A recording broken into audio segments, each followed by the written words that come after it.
Salam, hər vaxtınız xeyir olsun. Bugün sizinlə mən psixoloq Nigar Quliyeva sosial anksiyete, sosial təşviş haqqında danışacağam. Danışacağım şeylərin içərisində əsasən sosial təşvişin nə olduğu, göstəriciləri, səbəbləri və onunla necə başa çıxmaq olar, bunlar haqqında olacaq.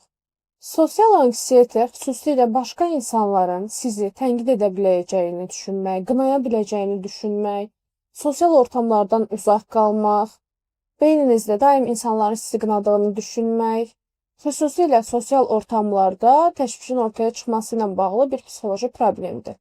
Bu arada utancaqlıq və sosial anksiyete qarışdırılır çox vaxt. Əgər sizin həyat funksionallığınıza təsir edirsə, gündəlik işləri görməyinizə, sosial yerlərə getməyinizə, insanlarla sosiallaşmağınıza və öz vəzifə öhdəliklərinizdən qaçmağınıza səbəb olursa, artıq bu sosial anksiyete sayılır.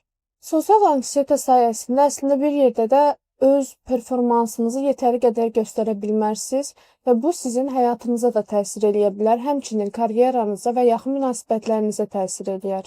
Bu göstəricilər özünü sizin düşüncələrinizdə, davranışlarınızda və fiziki simptomlar ilə göstərə bilər. Fiziki simptomlardan danışmaq istəyirəm biraz. Ən yayılmış olanları, təbii ki, bunların hamısı eyni anda olmaya da bilər, amma çox insanda mütləq ki, bu simptomlar görsənir. Bunlar yanaq qızarması, sinədə titrəmə hiss eləmək, təng nəfəs olmaq, huşunu itirəcəkmiş kimi olmaq, əl-ayaq titrəməsi və bunu saxlaya bilməmək, şiddətli bir şəkildə olması, baş ağrısı, ağız quruluğu, göz qaralması kimi örnəklər vermək olar. Amma bunun panik atakdan bir fərqi var ki, panik atakın nədən gəldiyini bilmirik. Ani olur, 10-15 saniyə olur və keçir. Amma bu göstəricilərdə əgər sosial anksiyetədən olursa, biz artıq onun hansı qorxulara, hansı düşüncələrə bağlı olduğunu və nəyin əsasında gəldiyini başa düşürük. Düşüncələrimizdə də bir neçə yerdə artıq görə bilərik ki, bizim sosial təşvişimiz var. Düşüncə, inanc, bunlar əsas faktorlardır. Məsələn, mən gedəcəm, bir cəmiyyət qarşısında bir danışma eləyəcəm, sunum eləyəcəm və artıq mənim beynimə bəzi düşüncələr gəlir. Bu düşüncələr qorxudan yaranmış düşüncələrdir və bunların öz inancları var.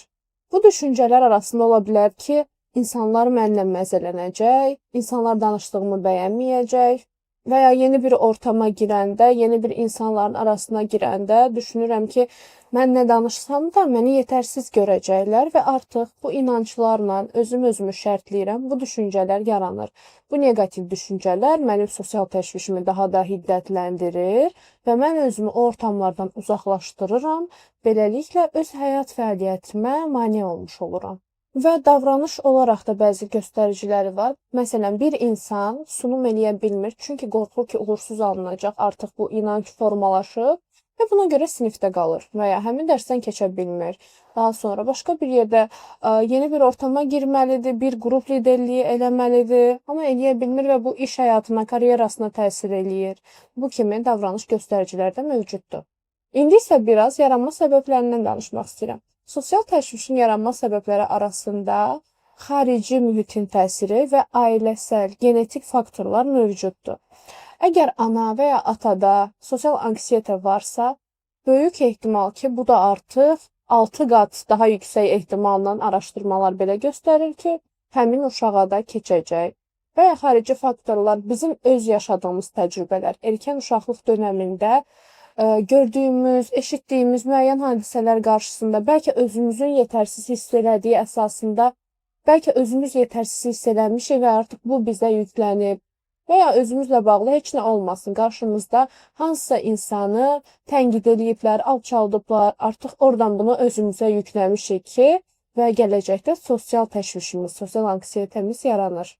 Başqalarının düşüncələrinə çox qulaq asan valideynlərin övladlarında da bu adətən görülür. Yəni, daha səmimi bir dildə ifadə etsək, cəmaət nə deyər düşüncəsinə sahib valideynlərin övladlarında da artıq gələcəkdə yetkinliyə çatanda o düşüncə ilə birlikdə sosial təşviş yarana bilir.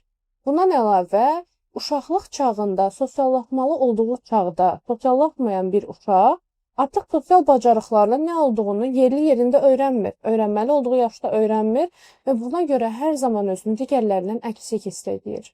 Bəs necə eləyək sosial təşvişdən qurtulaq? Öncəliklə demək istəyirəm ki, dünya üzərində edilən araşdırmalara görə %25'lik bir hissə sosial təşvişdən, sosial anksiyetədən qurtulmaq üçün müalicə alır. Ən başda demək istəyirəm ki, bu mövzu ilə bağlı professional dəstək almaq, daha obyektiv baxış açısı ilə buna yanaşmaq düzgün olacaq. Amma bəzi insanlar professional dəstəyə əli çatmır və ya özünü hazır hiss eləmir. Onlar üçün bir neçə tövsiyə verəcəm. Ümumiyyətlə, sosial təşvişi olan insanlar daima başqalarının zehnini oxumağa çalışır və real olmayan düşüncələri özünə inanc halına gətirir. Yəni, o mənim haqqımda bunu düşünəcək, bunu eləsəm kimi. Birinci burada dayanıb sakinləşməyinizi istəyəcəm. Çünki başqalarının düşüncələrinə fokuslananda və bu düşüncələrin real olub olmadığı belə bəlli deyil, artıq özümüzü unuduruq. Ona görə yavaş-yavaş hər hansısa bir yeni söhbət ortamına girəndə, yeni insanların yanına girəndə başqalarının zehnini oxumağa çalışmaqdan çox həmin an nə söhbət elədiyinə fokuslanmağa çalışın. Birdən-birə özünüzü yükləmədən yavaş-yavaş və söhbətə daxil olmağa çalışın. Bir cümlə ilə belə olsa.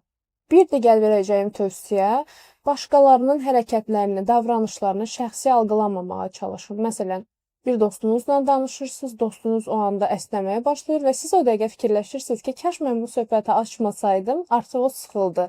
Bunun yerinə alternativ düşüncə inkişaf elətdirmək olar ki, dostum həqiqətən yorğundur və ona görə hal-hazırda əsnəyir. Yəni, insanların düşüncə və davranışlarının sizinlə bir əlaqəsi yoxdur.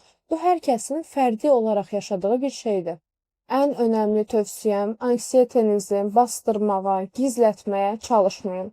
Çünki sosial anksiyeteni düşmən olaraq algılayanda daha da sizin üstünüzə gəlməyə başlayacaq və sizi daha çox yoracaq.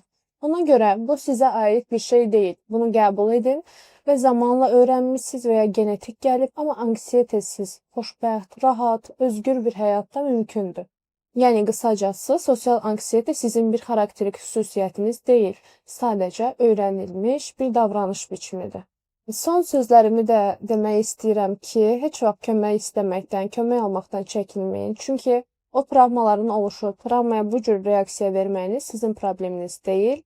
Sosial anksiyetəsiz də həyat yaşamaq mümkündür və çox gözəldir.